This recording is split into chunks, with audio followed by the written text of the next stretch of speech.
de taludes, bueno, primeramente vamos a hablar que el talud, ¿qué es un talud en realidad?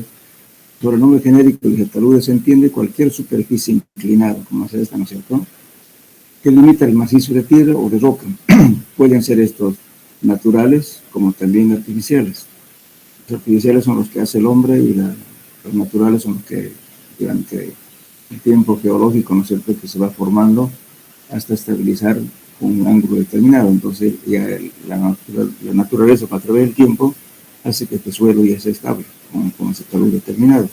Pero también cuando se hace en forma artificial, también se hace esta inclinación, se le da justamente, es muy importante dar este ángulo del talud para que no haya fallas, ¿no es cierto? Las fallas pueden presentarse por diferentes casos.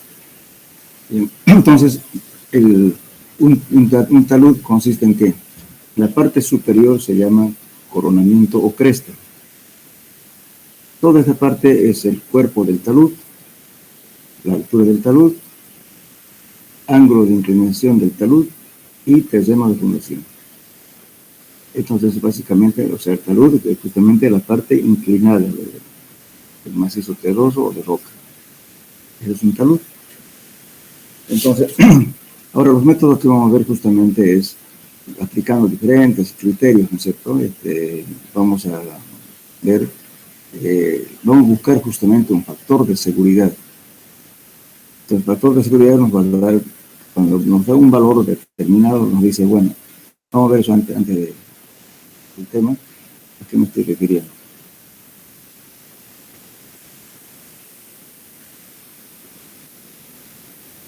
Aquí, por ejemplo.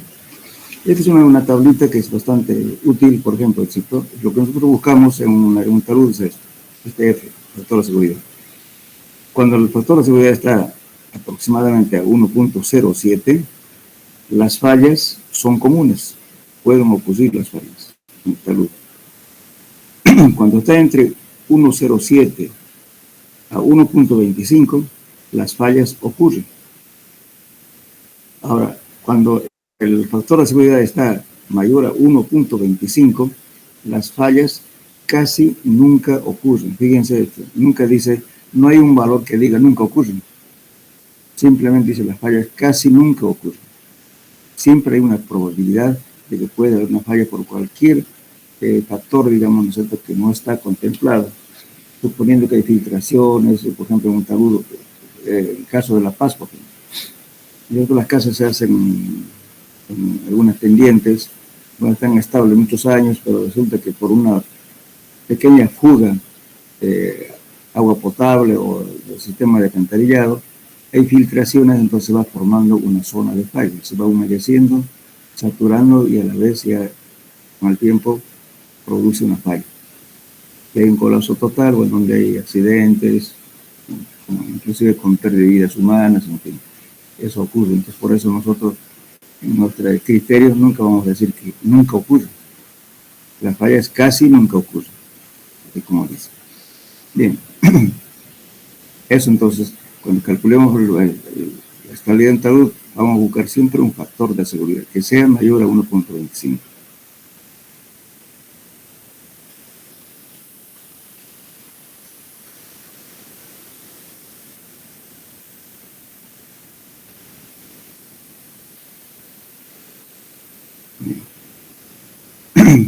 Bueno, resulta que estos estudios, ¿no es cierto?, se han hecho, primero hablaremos justamente el tipo de fallas que pueden ocurrir. El primer caso, este esquema, se llama desprendimiento de tierra o de roca, que generalmente son fallas comunes.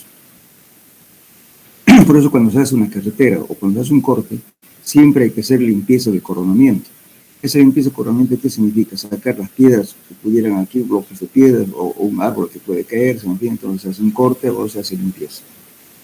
En algún caso, lo que hace una carretera o lo que sea, ¿no es cierto?, para que no ocurra este primer caso. Entonces, el límite de tierra o de roca es una porción de macizo terroso o fragmentos de roca que se destacan del resto del macizo, cayendo libre y rápidamente acumulándose donde se estaciona. Donde se va a estacionar, justamente va a caer aquí, ahí se va a acumular la falla. Se trata de un fenómeno localizado, evitable, por los procesos comunes de prevención y cuando es necesario se utilizan los recursos de estabilización. Por eso siempre, con cualquier cosa, siempre hay que ver, ¿no es cierto? Especialmente cuando hay un camino de montaña, por ejemplo, hay que hacer el tratamiento respectivo para que no haya un movimiento brusco, ¿no es cierto? Por la lluvia, lo que sea, puede caer un bloque de piedra que alguien que esté pasando por acá, bueno, va a ser aplastado por la piedra o por la cantidad de piedra que puede caer. También los árboles hay que podar, lo que sea, para que no ocurra ese tipo de fenómenos.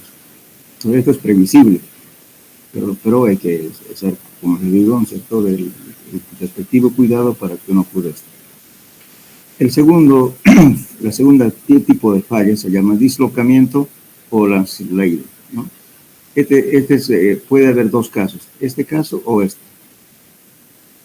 Entonces esto lógicamente está pasando por encima del pie del talud, el otro por debajo del pie del talud. Entonces el dislocamiento rápido de una masa de suelo o de roca que se rompe del macizo se dice para abajo y para el lado a lo largo de la superficie de deslizamiento, conforme el movimiento sea acompañado predominantemente por una traslación. Caso del macizo rocoso estratificado se denomina escurrimiento rotacional y deslocamiento transicional y deslocamiento rotacional. Entonces, por ejemplo, en este caso, le decimos, si la superficie de deslizamiento pasa por encima del talud, como está en el primer dibujo, y lo otro puede ser como en este caso, que está en el segundo dibujo. Dice, será una dislocación superficial o ruptura del talud. Y si por un punto apartado del pie del talud es dislocamiento profundo, o sea, porque para que la falla pase por debajo del pie del talud, eso se llama ruptura de base o ruptura sueca. Bueno, resulta que los suecos tenían ese problema por todos los Países Bajos, como hablamos anteriormente, como son países con tierra emergente, podemos llamarlo así, después del hielo que hubo, ¿no es cierto?, salieron a la superficie esa tierra que actualmente por eso son conocidos como Países Bajos. Tenemos muchos problemas porque generalmente está formado el suelo por arcilla y limo. Entonces, en ese caso, cuando se estaba haciendo los ferrocarriles, todo lo demás, pasó este tipo de problemas. Por eso se llama ruptura sueca. Por haber sido observados por primera vez desde los accidentes ocurridos durante la construcción de ferrovías suecas. Eso. Ahora, estos son los comunes, ¿no es cierto?, que pasan. Pero también hay un tercer caso, que se llama arrastre o llamado CREP. Este CREP o arrastre produce un movimiento bastante lento, como en este caso. Generalmente, esto ocurre cuando hay una falla geológica, a veces en la superficie bastante dura por debajo y encima está una formación o una terraza aluvial relativamente suelto, que no está con la misma dureza del material, que no forma parte de eso. A veces ocurre por eso. Entonces, ¿qué hace este movimiento? Es demasiado lento, muy lento, pero de movimiento continuo. Entonces, sí, ¿cómo uno se puede dar cuenta que ese movimiento está ocurriendo? A veces es imperceptible porque es muy, muy bajo su velocidad de deslizamiento. Finalmente, hay plantas de esta forma. La vegetación que crece, ¿no es cierto?, vertical, pero como se va desplazando, se va inclinando, entonces el árbol se va a equilibrar. Entonces vamos a tener árboles así más o menos medio chuecos, ¿no es cierto?, tratando de que sean verticales la parte de la copa de arriba. Entonces significa de que hay un desplazamiento lento. Entonces hay un CREP. Ahora en esta zona, por ejemplo, en el caso nuestro, ¿dónde hay la falla? Hay una falla justamente cerca de donde se conoce en la carretera Samaipata. Hay dos puentes, uno que cruza el río Piraí y después vuelve a cruzar este lado. En toda esa zona hay una falla de este tipo, CREP, con desprendimiento. Entonces por eso hicieron un desvío de carretera de un lado y pasa a otro lado, después vuelve a pasar a este lado. Ahora justamente sigue habiendo ese problema dentro de esa falla geológica. Entonces va a ser un viaducto ahí, un problema serio, porque además no se puede hacer el trabajo, digamos, ¿no es cierto?, en las laderas de la montaña, porque justamente hay una vertiente y que da agua a una población cercana. Entonces no pueden no pueden hacer nada, hurgarlo ahí, como decimos, tienen que dejarlo tal como está. Entonces tienen que hacer un viaducto, ¿no es cierto?, sin alterar nada. Es el problema teológico que hay ahí. Alguna vez van a hacer una fíjense. Después, pasando el puentecito que hay, no me acuerdo cómo se llama, pero ya empieza la subida justamente al lado del bloque de Samaipata. En esa zona también hay este tipo de fallas. Hay muchas veces, ¿no es cierto?, por esa zona, ese lugar, no aguanta el pavimento que han hecho. Han pavimentado varias veces y al final lo han dejado nomás con sitio. ¿Por qué? Porque por el movimiento que hay no dura ningún pavimento. Entonces hay siempre un pequeño desplazamiento, han hecho inclusive tratamientos con piedra armada ahí para que sea más duradero, pero ni aún así está en continuo movimiento, muy lento, pero se mueve. Inclusive los aviones que han puesto ahí se han volcado también por el tipo de movimiento que hay. Entonces bastante, lógicamente no causa, digamos, accidentes fatales en este caso, pero sin embargo no hay óvarafos que aguanten, porque siempre tenemos ese problema. Y ahora otro caso que se da es en Sillar. En Sillar, la carretera nueva a Cochabamba, tienen ese problema. Resulta que por debajo hay una formación dura, diferente a lo que está encima. Entonces, cuando llueve, entonces justamente en esta zona, ¿cierto?, suponiendo de que tengamos aquí un material duro, entonces en esta parte se satura el agua que llueve, entonces humedece y esta parte está duro. Entonces, si estamos haciendo un corte acá, lógicamente que se va desplazando poco. Por eso no pueden solucionar eso. Hubieron varios planteamientos de hacer pavimento rígido, creo que de 1 metro de alto, pero no, ni así, pues no. ¿Por qué? Porque es un desplazamiento bien lento. La única solución que se puede dar ahí es justamente cambiando, haciendo una variante de carretera. Aquí ya hubo, porque ya esa carretera hace tiempo tiene ese problema. Y se licitó ya a nivel de construcción y se paró la licitación justamente porque hubieron observaciones por parte de los ingenieros de Cochabamba y también la universidad y todo lo demás. Entonces, a raíz de eso no se hizo la construcción y se pidió que vaya por otra formación que está al frente, no sé, que eso es más estable. Pero había una diferencia, no sé de cuántos millones de dólares. Y a raíz de eso, estamos hablando de más de 15 o 20 años, siguen con el problema y no volvieron a licitar. Porque lógicamente no había ninguna solución en hacerle, digamos, más grueso el pavimento porque se está desplazando el suelo, porque no tiene una solución. Ahora tiene un problema serio en esa zona, porque inclusive las tuberías que está pasando, ¿no? Sobre todo por ahí, siempre está con movimiento, porque tienen miedo de que haya roturas de tuberías. Entonces no saben qué solución le van a dar definitivamente y permanentemente están haciendo estudios en esa zona. Y bastante conflictivo por este tipo de problemas que hay. Bien.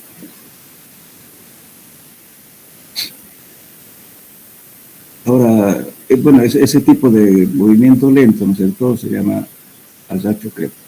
Aquí hay una cosa importante que vamos a hablar.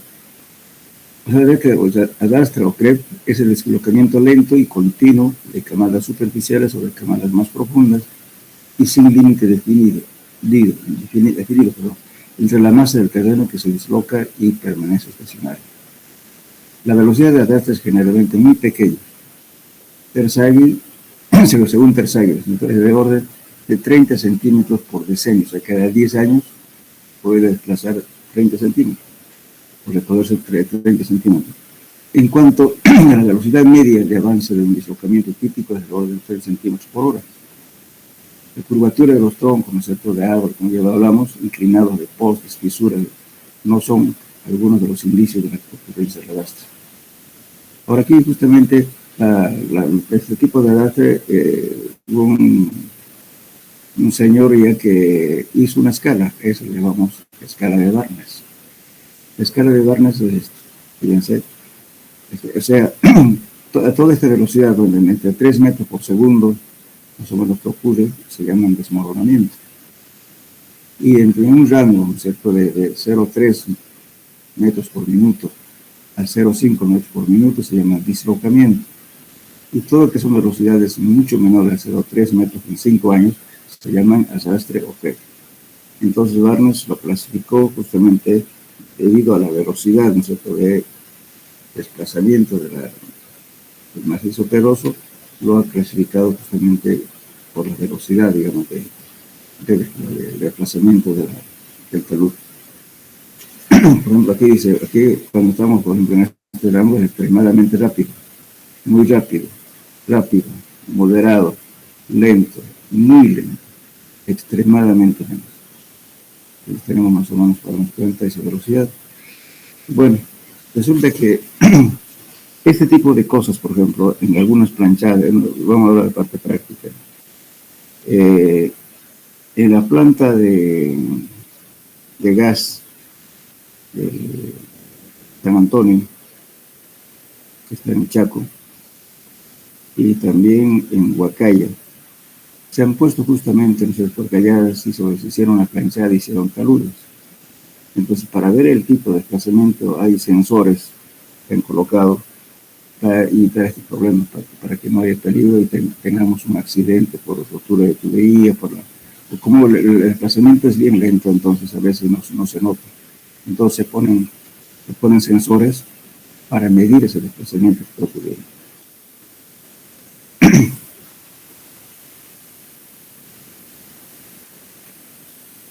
Bueno, entonces ahora vamos a ver las consideraciones generales en la teoría de taludes, que es justamente el tema que estamos desarrollando. Los taludes pueden ser hechos por el hombre, ¿cierto? Pueden ser cortes, rellenos para carreteras y ferrocarriles, presas de tierra, diques en los ríos, un dique para contención de agua, incluyendo la exhibición, residuos industriales, aguas negras. Lo que es el Sabapato, ¿no? Eso es lo que utiliza para esto. Operaciones para desarrollo industrial u otros, bancos de canales y conductos de agua, también excavaciones temporales. Cuando se va a hacer una obra, a veces siempre, ¿cierto?, no podemos hacer un corte vertical, entonces hay que dar un cierto talud para que no ocurra justamente las fallas por deslizamiento.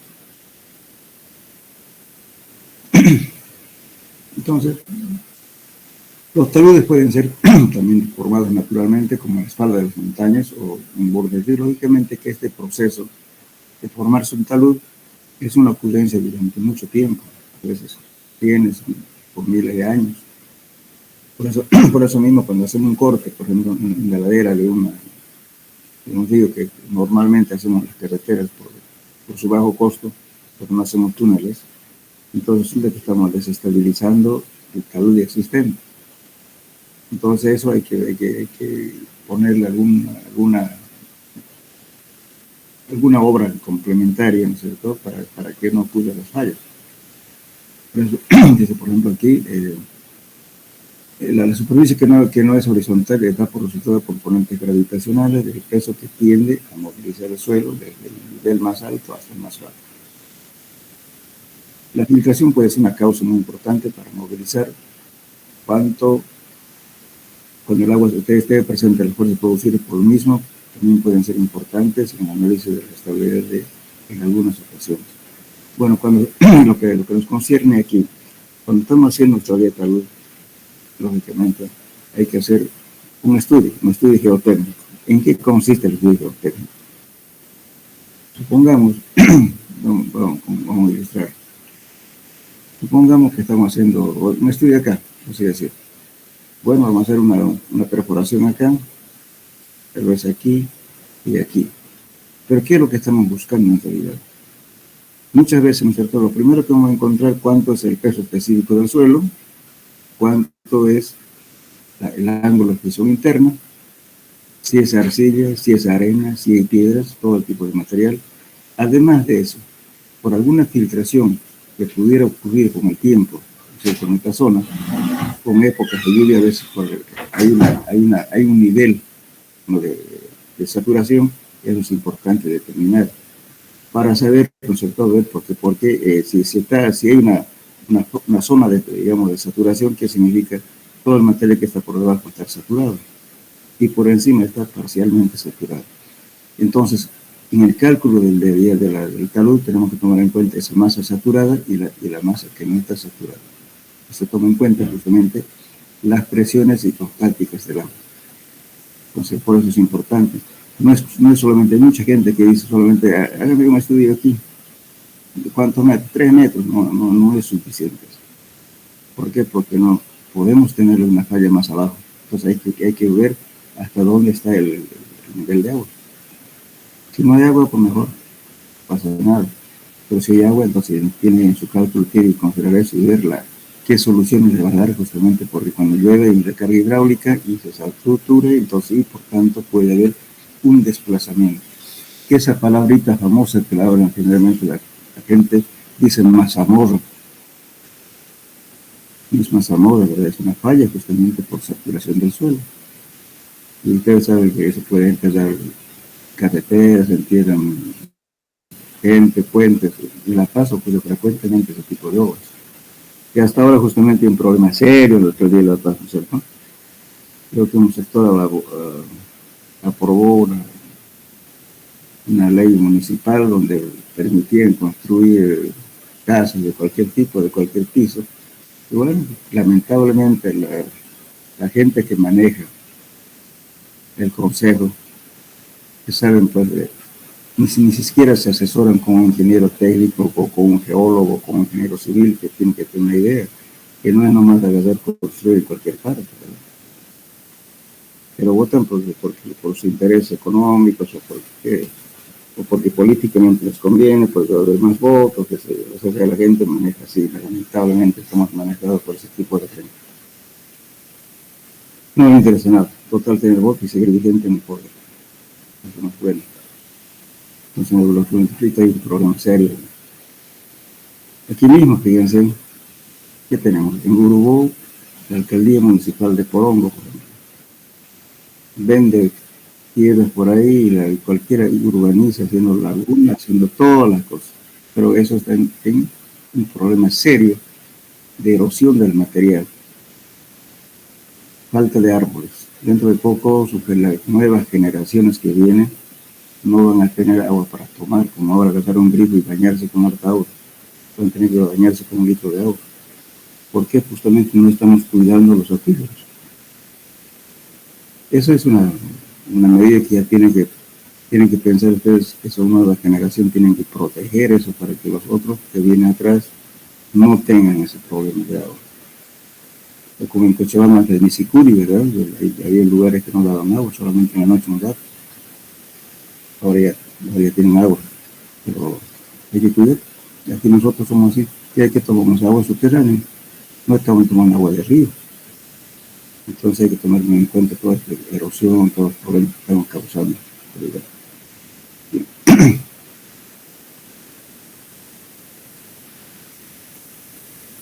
Bueno, después, por ejemplo, esta importancia se dio más que todo por algunas fallas que hubo en algunas partes del sector del mundo, que según es el río, no me acuerdo la fecha, y ustedes pueden entrar en internet, fue un accidente más grave que hubo en la historia, ¿no es cierto?, donde hubo enterrado, creo, más de 3.000 personas. Se presentó justamente por una falla geológica, porque en las represas siempre se tienen que poner el piezómetro en las partes laterales para ver cómo está ascendiendo el nivel de agua. ¿Eso por qué? Porque justamente si el agua asciende por los intersticios, por los poros, sube arriba, entonces va a haber una zona de falla, va a haber una saturación y por tanto se puede desplazarse todo, desmoronarse toda la parte lateral, lo que ocurrió en el accidente, seguimos de ver, pero el tema no está por acá. Entonces, ¿qué hizo? Hubo un mini tsunami en la represa. Entonces hizo que cause una oleada bastante grande y las olas por el debido deslizamiento sobrepasaron la represa y con accidentes aguas abajo fatales, ¿no es cierto? Integrar población, casas, etc. Entonces eso afuera fue de beneficio, que hable de entonces ese tipo de cosas hay que tener cuidado siempre. Bueno, pero esas fallas que hay de este tipo de cosas han hecho justamente, han tomado medidas precautorias y se estudió en detalle justamente este problema que estamos haciendo, porque hasta esa fecha no se le daba demasiada importancia a lo que es el estudio de taludes. Entonces, por ejemplo, acá lo que estamos hablando es importante. No siempre, ¿no es cierto?, en algunos lugares pueden creer que la tierra es completamente homogénea. Sin embargo, podemos encontrar en zonas donde haya arena o donde hay arcilla, se encuentran cárcavas, o sea, cuevas subterráneas que se ha formado a través de miles o millones de años. Algunas veces, ¿no es cierto?, puede haber inclusive una construcción encima, imagínense por X motivos, por desgracia, que se haga un edificio, se hunde, entonces este tipo de cosas hay que tener mucho cuidado. Por ejemplo, en la zona hablando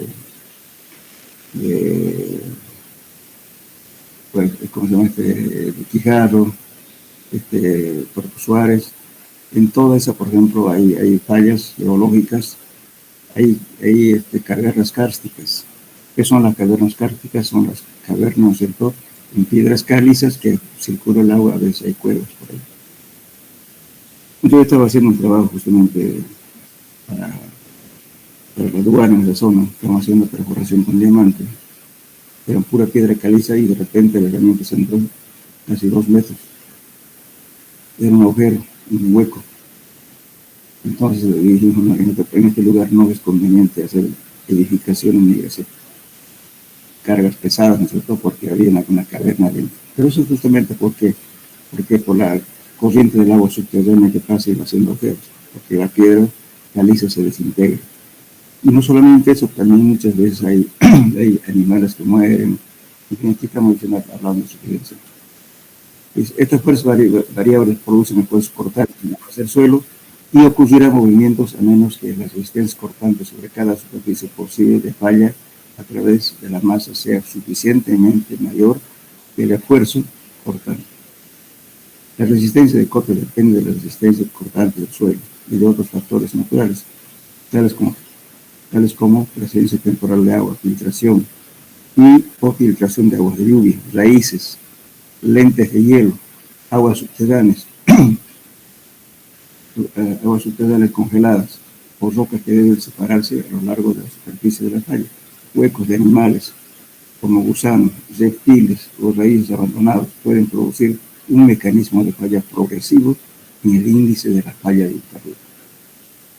Por eso, a veces, fíjense, estamos haciendo un talud, pues no sabemos qué hay adentro, ¿se dan cuenta? Hay cosas bastante importantes, por ejemplo, les voy a comentar mi experiencia en realidad, el trabajo que hago yo, o que hace mi empresa. Estábamos haciendo un trabajo justamente en la zona de las peñas, es duro, arcilla durísima. Y estábamos haciendo una perforación casi a 15 metros de profundidad. Y bueno, al perforar hubo un vacío de varios metros. Posiblemente una falla geológica, como dice aquí, una planta que había existente o era una cueva de animales, algo alrededor. Pero en esa misma línea hicimos otra perforación, unos 20 metros de distancia, también mismo. Entonces, la recomendación, digo, bueno, hay que zonificar porque no se puede no se puede arriesgar de hacer construcción sobre ese tipo de suelos. Pero a simple vista es un suelo duro, pero sin embargo hay ese tipo de fallas. En la zona de la feria de deposición, en esa zona, por ejemplo, es frecuente encontrar árboles a 9 metros, 10 metros que uno se han podrido, cavernas que a veces... Entonces, ese tipo de cosas ocurren y eso hay que tener en cuenta, ¿no? Entonces, el mayor factor, o sea, sin embargo, la resistencia al cortante del suelo puede ser, ¿cierto? En este caso puede ser sin drenar, para algunos casos de carga, pues presión efectiva justamente con la presencia de agua. Entonces, en este caso, el ámbito interno tiene que ser en condiciones saturadas y la cohesión también tiene que ser en condiciones saturadas. Finalmente, la curación en esos casos se toma 2/3 de C. Igualmente phi, hay que disminuir. Incrementar con el tiempo para la consolidación o con la profundidad. Disminuir el tiempo debido a la saturación posterior, desarrollo y exceso de presión de poros.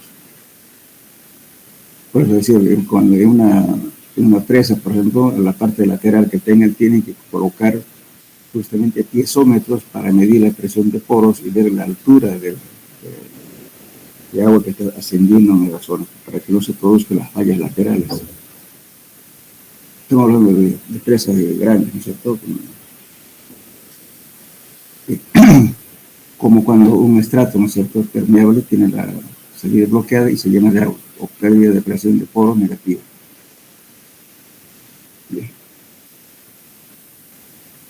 Bueno, entonces, todas estas condiciones, ¿no es cierto?, que hace de que hay que darle seguridad justamente a los efectos que se puede producir. Por ejemplo, aquí vamos a ver, aquí creo que está la falla.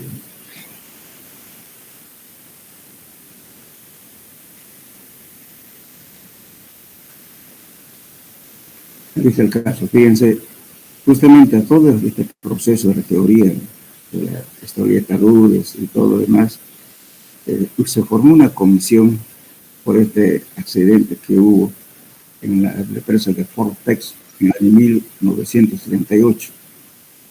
Había piezómetros instalados, pero no en la zona donde las presiones de poro causan falla. Esto causó bastantes muertes en la represa. Y a raíz de eso, ¿no es cierto?, se formó una comisión, dentro de ello estaba Terzaghi y Casagrande, y hicieron algunas enmiendas justamente en el 1965, a raíz de esto. Bien, entonces muchas fallas en taludes pequeños, como podemos ver fácilmente a lo largo de los cortes de caminos, ¿no es cierto? Cuando van a un camino de montaña van a haber varios cortes, ¿no es cierto? A veces sostenidos con muros ya sean muros de hormigón o en su defecto con gaviones, en fin, ¿no es cierto?, para estabilizar, ¿no es cierto?, el desplazamiento que puede ocurrir por la saturación del suelo o cualquier otro accidente. Pues muchas fallas en taludes pequeñas, como puede observarse a lo largo de los cortes de los caminos en áreas montañosas, son aproximadamente iguales en dimensión lateral y vertical. No obstante, en el análisis corriente se supone condiciones de formación clara. Bien, entonces justamente para ver todos estos eventos que estamos viendo aquí, hay varios métodos para solucionar. Pues, ¿qué es lo que queremos encontrar? Y es utilizando cualquiera de los métodos que veamos, ¿cierto? Estamos buscando un factor de seguridad, que sea, como les decía, rato mayor a 1. ¿Cuánto era? Mayor a 1.25. Si te da 1.5, mejor, ¿no? Entonces tenemos que buscar un factor de seguridad que dé mayor a este valor. Y para eso justamente vamos a jugar con las pendientes. Entonces los métodos de cálculo pueden ser cualquier cálculo que vean ustedes conveniente. Por ejemplo, pendientes infinitas, justamente en la práctica que les voy a dar, yo van a tener un muro de contención y un problemita de talud para que ustedes resuelvan, ya sea por método gráfico o por método analítico. Entonces, este es un método que es las pendientes infinitas. Entonces, en esta figura dice, ilustra la sección transversal de una pendiente infinita en un suelo sin cohesión y sin filtración. Entonces, aquí estamos hablando que son suelos netamente granulares y además no está considerando la filtración del agua. En este caso, por ejemplo, estamos analizando ese suelo, ¿no es cierto?, de esta manera, con temperatura H. Pero sin embargo, cuando hay presencia de agua, ya tenemos que considerar esto, fíjense, aquí estamos en el de flujo. Entonces, aquí va a ser el suelo soplado, entonces las cargas van a ser diferentes. Entonces, al final, vamos a buscar justamente un factor de seguridad que dé mayor a 1.25. Aquí está la forma, justamente aquí van a encontrar el ángulo justamente del talud. Van a hacer el seguimiento de las esquemas que estamos mostrando, de las ecuaciones, y van a llegar a esta forma. ¿Qué van a encontrar? ¿Qué cosa? El ángulo beta, ¿no es cierto?, va a ser tangente El gamma prima quiere decir el peso específico sumergido. Aquí igualmente peso específico sumergido no es peso específico del agua, entonces esto es saturado, ¿verdad? Estamos hablando, justamente estamos calculando en función del tipo de material que está ahí. Este es sumergido. El gamma sumergido es igual al gamma saturado menos el gamma del agua, eso es sumergido. ¿Cierto? Entonces, y por tangente de phi. Entonces eso nos va a dar este valor. Entonces aquí estamos calculando justamente el ángulo del talud por ese método. Bueno, entonces tenemos varios métodos con la estabilidad del talud infinido, o sea, por el método que estamos hablando, para suelos cohesivos, esto para el caso de cuando tenemos un suelo con arcilla. Entonces también lo mismo, vamos a calcular un valor de n, ¿no es cierto?, del factor de seguridad, que con esta ecuación vamos a calcular ese valor. Bien.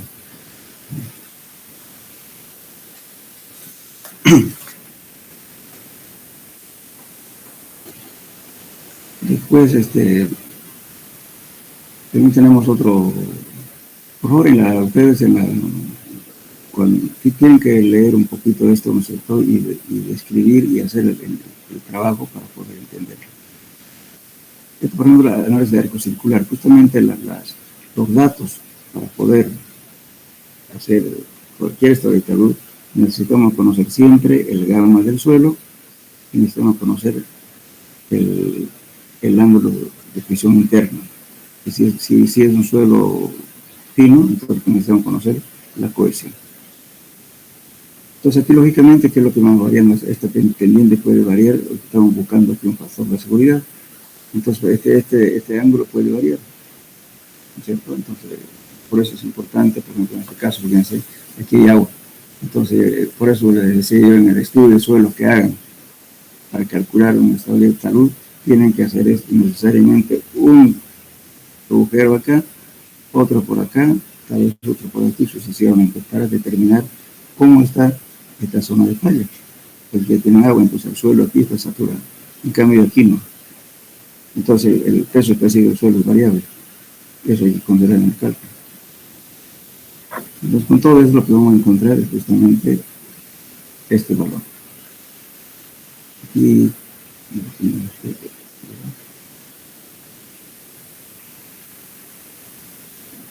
entonces, lógicamente, el ángulo del talud, que es este beta que vamos a encontrar, ¿no es cierto? Y el número de estabilidad que vamos a encontrar en función realmente del tipo de material, ¿no? Aquí tenemos el ángulo del talud. Lógicamente que para poder calcular ustedes van a tener que entren como datos, ¿verdad? A no ser que ya el talud esté hecho para verificar, pero normalmente uno se da el ángulo, ¿cierto? El ángulo phi, entonces eso sí, es un dato de la naturaleza del suelo que hay, pero este ángulo se puede uno decir, bueno, voy a trabajar con 30 grados, 40 grados, etc. Pero no se recomienda, ¿no es cierto?, casi muy pocas veces hacer que el talud sea mayor a 45 grados, en lo posible que pueda trabajar siempre en un rango menor a 45. A no ser que sea arcilla dura, en ese caso puede ser, pero no hay que arriesgar tampoco. Entonces, estas curvas de Taylor tienen que encontrar justamente el número de estabilidad con estos valores, tienen que seguir para entender el procedimiento, justamente cómo se hace para encontrar estos valores.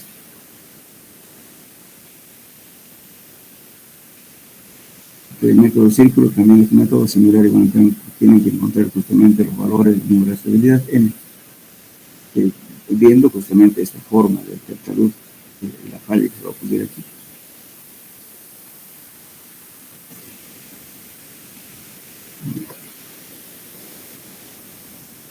Entonces aquí justamente aquí llegamos, ¿no es cierto?, a una ecuación que vamos a seguir aquí con los valores de F, van a calcular para llegar a esta ecuación.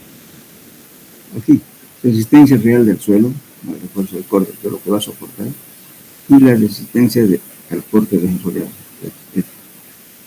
Entonces aquí voy a encontrar, ¿no es cierto?, el factor de seguridad que va a ser la resistencia al corte real del suelo sobre la resistencia al corte referido. Entonces, esta oscilación tiene que darle mayor a 1.25.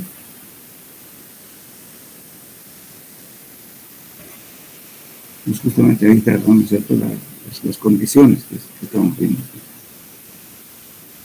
Aquí un ejemplo, miércoles vamos a ver este ejemplo para que esté resuelto, para que le entiendan el método. Van a seguir paso a paso, ¿no es cierto?, con el dibujo, van a ir encontrando. Mejor en su casa háganle este ejercicio, traten de hacerlo, paso a paso para encontrar este factor de seguridad. Aquí nos dio un factor de 1.16. Ahora, si no cumple, lógicamente tienen que variar el ángulo hasta que cumple. O sea, este proceso, fíjense, van a llegar a calcular este valor.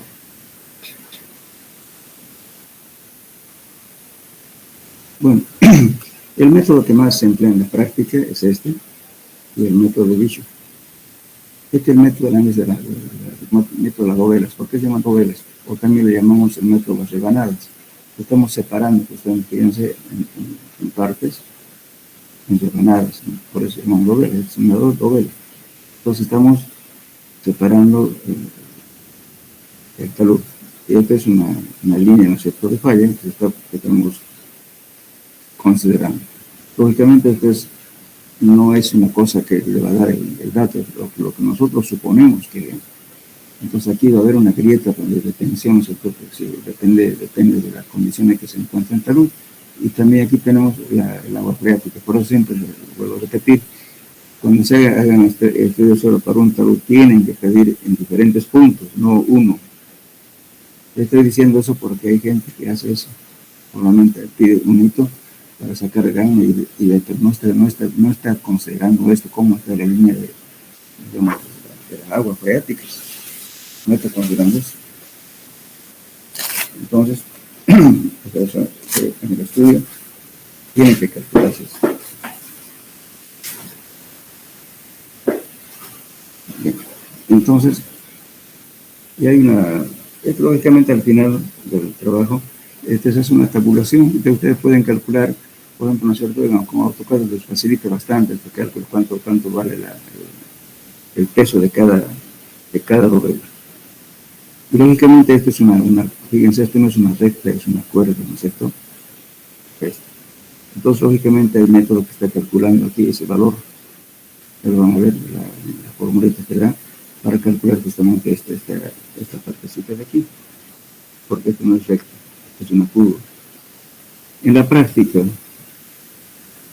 bueno, cuando yo llevaba la materia no había programa de AutoCAD, entonces hacíamos esto a escala y medíamos esta cuerda, ¿no es cierto?, con un curvímetro. Medíamos esto para calcular justamente el peso de la dovela, pero ahora ustedes tienen una facilidad inmensa. Esto calculen ya sea curva o lo que sea, lo calculen inmediatamente en sí. Por eso este método es bastante útil para la práctica, para que ustedes empleen. Entonces traten de aprender este método y el método de Bishop, enseguida vamos a ver eso. Entonces no es más que calcula NSUI, que es el peso del suelo, más las cargas verticales por coseno de alfa. Coseno de alfa no es más que el ángulo en talud, el alfa de acá. Entonces, igualmente el esfuerzo de corte, igualmente peso más el peso del suelo, más el peso de la sobrecarga por seno de alfa. Y llegamos finalmente a esta ecuación. Momentos resistentes sobre momentos destructores. Momentos resistentes, ¿cuáles son los momentos resistentes? Este momento que quiero que resiste justamente esta parte de acá del suelo. Si toda esta masa, el peso de esta masa es más grande que este peso de acá, entonces hay falla. Es de esperar de que este momento resistente sea más grande que esto. Por eso en la ecuación, fíjense, estamos viendo es momentos resistentes tienen que ser más grandes para que esto me dé mayor a 1. Entonces los momentos destructores tienen que ser menor. Entonces, para que me dé mayor a 1.25. En su concita. Ahora, si no da eso, entonces, bueno, van a tener que cambiar de repente el esquema. De repente esto tengan que ser con mayor longitud. Entonces, en ese caso, va a disminuir esta pendiente de aquí. Entonces, ese es el objetivo justamente del cálculo, para que puedan determinar este valor, que es el momento existente.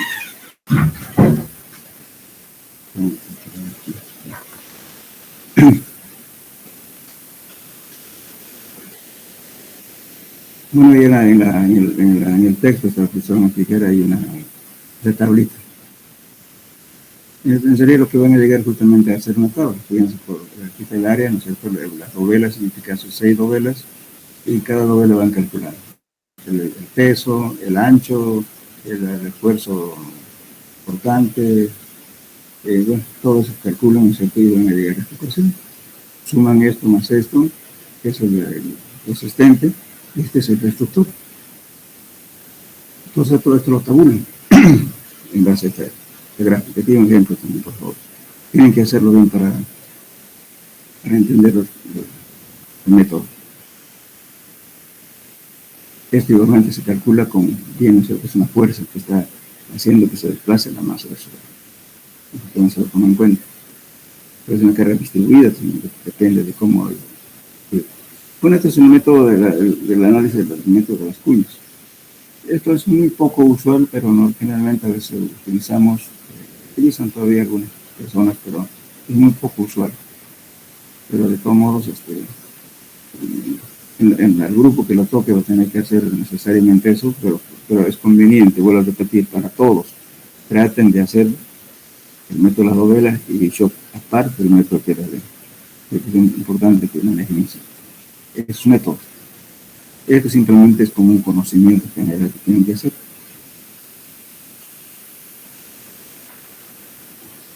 Entonces, más que todo, casi es un método gráfico. Y también aquí otro ejemplo también de la...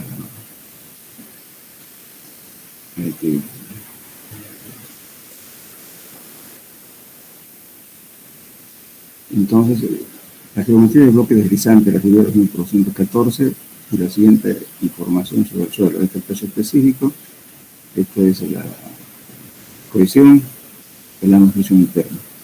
Fíjese la siguiente posición, no hay tensión, o sea, no hay grieta de tensión, o sea, en ese caso, vamos a decirle que esto no tiene la grieta de tensión que se produce aquí. Eso no estamos considerando como esto, ¿no? Entonces, bueno, con todo eso van a hacer el cálculo y van a llenar este gráfico y está calculado acá paso a paso y van a tener resultados.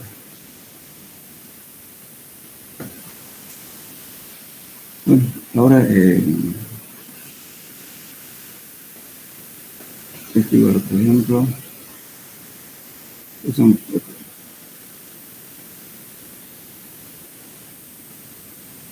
esto es el método de simplificado de las dovelas, que es este. Este da su origen justamente también del método de las dovelas, es su origen justamente para este método de Bishop.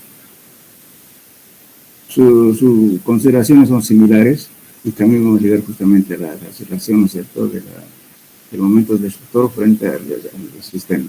Lo que vamos a soportar es tiene que ser igualmente que el otro, que es 1.25. Es similar, fíjense aquí. Entonces, este método ahora está de moda. Hay programas ya hechos por ustedes que colocan los datos que les pide, la angulación interna, el gamma, la altura, todo lo demás, y automáticamente la computadora, ¿no es cierto?, con su programa calcula esto. Pero ahora, si ustedes pueden hacer un programita, sería interesante, y eso se lo guardan o comparten con los compañeros. Por favor, que haga un programa, yo le voy a dar un puntaje más por el esfuerzo que hay, pero que compartan con los compañeros. Me lo dan el programa y yo se lo paso a los interesados. En varios semestres han hecho varios alumnos que manejan, y en algunos programas han hecho programas de este tipo. Bueno, lo mismo podemos llegar aquí, fíjense, a la fórmula, ¿no es cierto?, la ecuación donde calculemos las fuerzas destructoras frente al momento del sistema. Lo mismo que en el caso de las dovelas. Bueno, aquí está aquí un ejemplo que van a llenar esto. Por favor, entonces, estos métodos están hechos con el programa, háganlo, por favor, paso a paso, sigan, dibujen y vayan calculando esto. La misma secuencia para todo. Ahora, aquí, lógicamente, aquí no estamos considerando la filtración del agua, aquí sí, en este método, pero también es justamente el método de las rodelas, ¿no es cierto?, con filtración y flujo establecido. Entonces, aquí estoy considerando esto. Y esta es la ecuación. Por eso vamos a llegar justamente también a esto. Distancia vertical de la cima del talud de la base firme, altura del talud. Entonces, vamos calculando esto, vamos a ir llenando esto.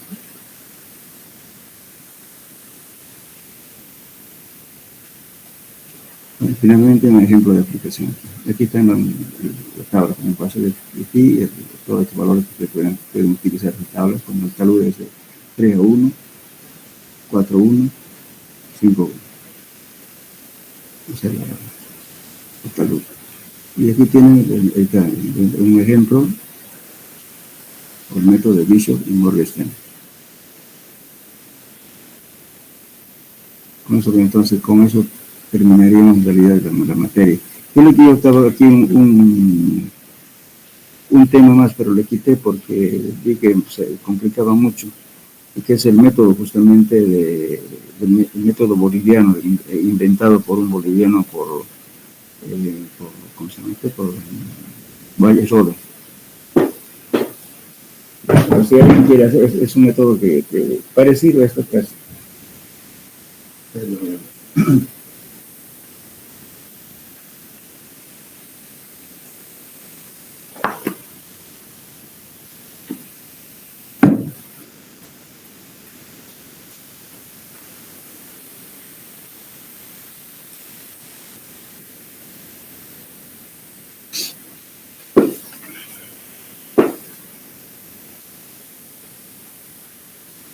En el libro de, si tienen ustedes, por favor, Calles, Carreteras y Aeropistas, de Raúl Valle Rodas, esto está en la página 460, está la descripción del método, justamente de Gabriel Caluz, por el método de Valle Rodas. Está con ejemplos. Yo lo quité porque lo vi que era un poquito muy largo, entonces la gente se iba más a los métodos de Bishop y de Robeles. Bien, bueno, de todos modos, ¿ya hicieron su grupo ustedes, por favor? Voy a preguntarles. Hola. Sí, ingeniero. Sí, ingeniero. Pero no me lo han pasado. Le pasamos al auxiliar, ingeniero. Ya le voy a llamar ahora que me lo pase, por favor, para ya que la próxima clase, el viernes, el miércoles, ya les dé el tema. A pesar que tenemos examen el miércoles, ¿no? Sí. Entonces, después del miércoles, cada uno, porque no quiere interferir el miércoles. El miércoles, por favor, entonces a las 7 en punto, o sea, presencial, ¿ya? Por favor. Entonces, nos vemos miércoles, entonces. Ingeniero, buenos días. Sí, te escucho. ¿Cómo? ¿Con eso ya terminó el avance? Sí, con esto la parte de teoría terminó. Yo les voy a dar justamente estos ejemplos que están ahí, por favor, quisiera que lo lean y vayan calculando. Está indicando paso a paso los ejemplos que hay aquí. Eso. Los otros métodos, hay métodos gráficos que te lo van a hacer ya cuando les dé al tema. Lo voy a asignar un tema que está aquí, todo lo que está en el texto. No voy a buscar solamente. Ingeniero, disculpe, buen día. Sí, buen día. ¿Y el examen hasta qué tema va? El examen. A ver, les voy a...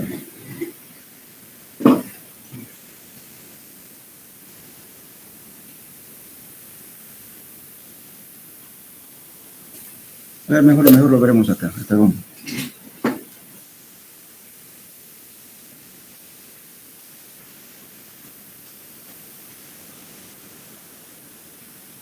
hemos resuelto ya problemas, ejemplos para el tema que vamos a ver en el examen.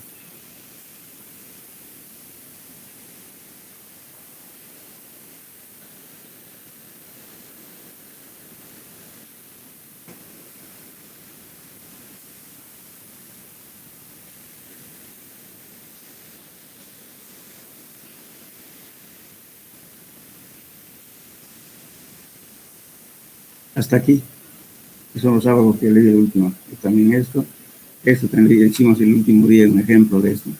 ¿Ustedes se acuerdan? De aquí desde el tema 1 hasta aquí. Hay muchos ejemplos de cada tema, muchachos, por favor. Porque si no se pasan eso. Y hagan su formulario. Todos hemos visto, hay muchos ejemplos de cada uno. Ahora, para cuando si van a utilizar este abaco, hay una tabla ya que está calculado en los factores de carga de Terzaghi. Una señorita que me mandó una hojita tanto para la falla local como la falla para la falla general y para la falla local. Esa tablita utilicen para que no varíe, porque el ojo de cada uno, si no van a variar aquí los resultados de cada uno. Prefiero que utilicen esa tabla. Pues, si no, se los voy a pasar también la tablita, para que tomen eso, los factores de carga, y no utilicen esta tabla. Es más fácil. Solamente tienen que saber cuál van a utilizar. ¿Es falla local o falla general? Nada más. La señorita que me mandó la tabla, ¿tiene del factor de carga? ¿Está presente, por favor? Ingeniero, las tablas están en el libro Braga y Medas. Sí, Braga y Medas están, exactamente. Eso vamos a utilizar, ¿ya? Braga y Medas. Esa tabla. Así no variamos pues, de uno a otro, sino vamos a sacar resultados diferentes con el abaco. Bueno, era eso entonces. El miércoles nos vemos a las 7, por favor. ¿Ya? De todos modos, vamos a ver en qué aula vamos a dar examen. Yo lo voy a pasar al ayudante el día martes en la tarde. Lo voy a pasar para que no nos perdamos allá. Bueno, quedamos entonces, jóvenes. Hasta luego. Hasta luego, ingeniero. Hasta luego.